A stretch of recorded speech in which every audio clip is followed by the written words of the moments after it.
Hello again, my name's John, a retired cook from the northeast of England in the UK, and welcome to my latest gluten-free cake recipe. And today I'm making a gorgeous gluten-free Victoria sponge cake that's incredibly easy to make and so delicious no one will ever guess it's gluten-free. It's completely celiac friendly, but it's also a cake that the whole family will enjoy. And to make it even better, I've added a fresh cream and jam filling. You can see the ingredients list and full written method for this recipe on the recipe page on the channel's website. And the link to that page and lots more is in the description box under the video. Just find and click on the word more, and that'll give you access to all the relative links for this video, including our website store products. Okay, let's get on with today's recipe. Right, I'll start with the gluten-free flour. And I'm using this self-raising brand, which already contains some baking powder. And you can also get the plain or all-purpose variety too, more about that in a second. And that's my flour weighed off. Make sure that the baking powder that you use is gluten-free too, and I like to use this brand. And I'm not being sponsored by anyone for this video. And if you're using the gluten-free self-raising flour, you only need to add 1 teaspoon of baking powder. But if you're using the gluten-free plain flour, you need to add 3 teaspoons of baking powder. The next important ingredient in gluten-free recipes is xanthan gum. This acts as a binder and a stabiliser. Basically, it does the job that the gluten normally does. Now we only need a 1/4 teaspoon of that. Now to make sure it's all well blended together, I'll push it through a fine sieve a couple of times.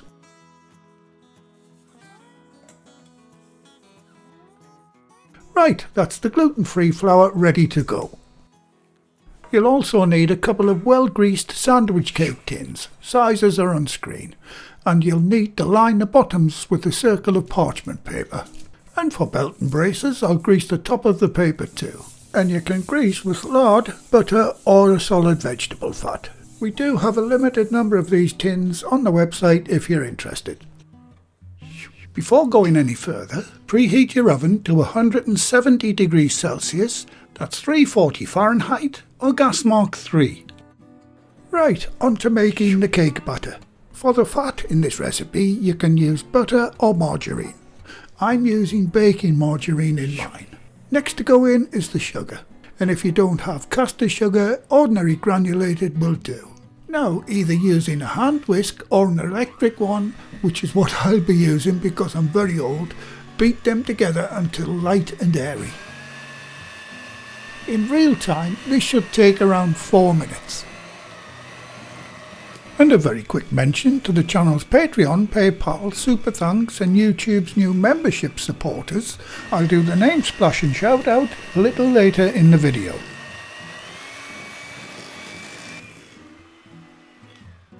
Once you reach this stage, gently tidy it up with your spatula. Okay, once that's done, you can start adding and beating the eggs in, but do this one at a time. So add 1 egg and beat for 30 seconds. This ensures that you have the maximum amount of air in the batter at the end.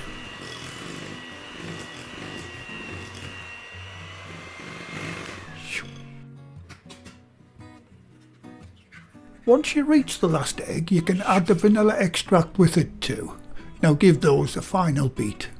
And while I finish off whisking that batter, why not get up to date and join in all the fun with everything that's happening on the channel by joining our monthly newsletter. There'll be a link in the description if you want to check it out. Now very gently tidy up the bowl with your spatula. Once that's done, you can sift in your gluten-free flour. Now using your spatula once more, very gently fold the flour into the batter. Don't be tempted to use your whisk, because all you'll do is knock all of that valuable air out.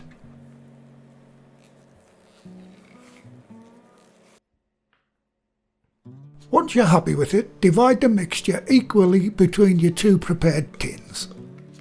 Now you can eyeball this, or you can do it the proper way and use your digital scales for this job.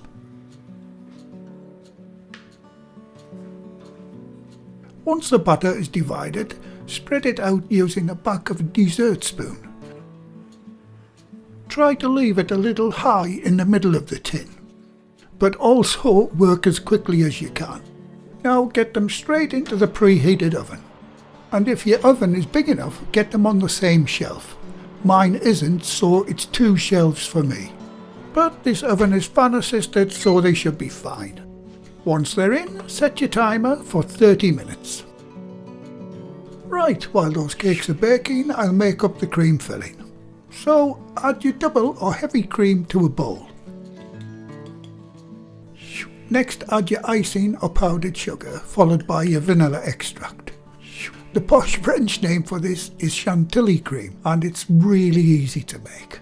All you have to do is to whisk it until it thickens. This is about 1 minute in, and as you can see, it's starting to thicken. And another minute later, it's done when it reaches the stage where it'll stand up on its own. But go slowly near the end, because you can't go too far if you're not careful. And that's the cream filling done. Now tidy it up with your spatula, cover it and get it into the fridge.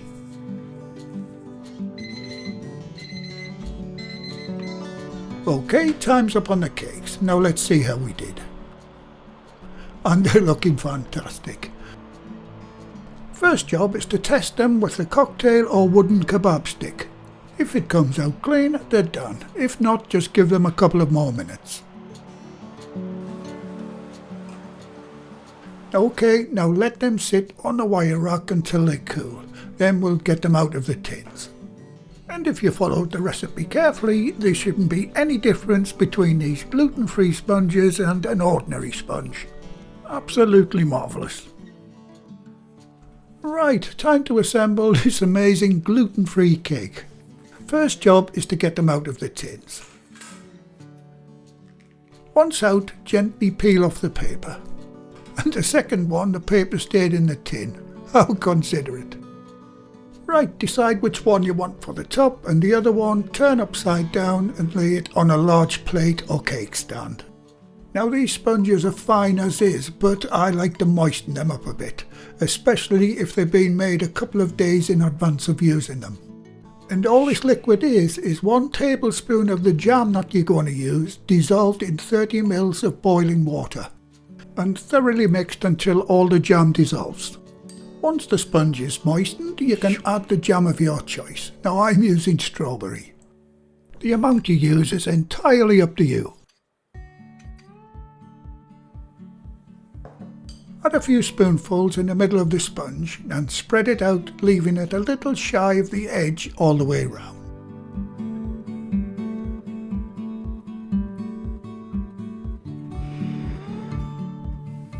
Now do the same to the underside of the top sponge.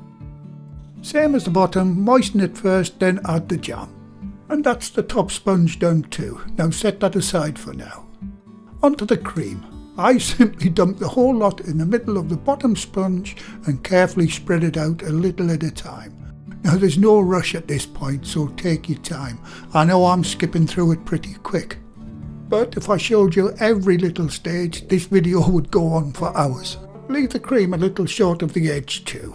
Okay, onto the slightly dicey bit. Now grab your top sponge and carefully turn it over, line it up and gently lower it down onto the base. When you're happy with the positioning, give it a little press to secure it. Wonderful. Almost done. All you have to do now is to dust the top with a little icing or powdered sugar. The perfect job for your flour sprinkler, but don't shake it on. Lightly tap the flour sprinkler with a small spoon or something. And there you go, one fantastic gluten-free Victoria sponge that everyone can enjoy.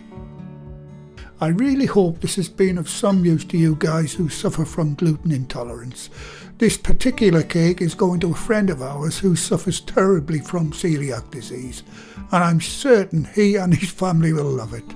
And not only this one, I've also made him a wild blueberry one too off camera. So if you know anyone that's gluten intolerant, why not give them a nice surprise and bake them a cake? Or point them towards this video where they can make one themselves. And because it's a gift, I don't even get to taste it. But I'm absolutely certain that he and his family will be giving these cakes a massive thumbs up.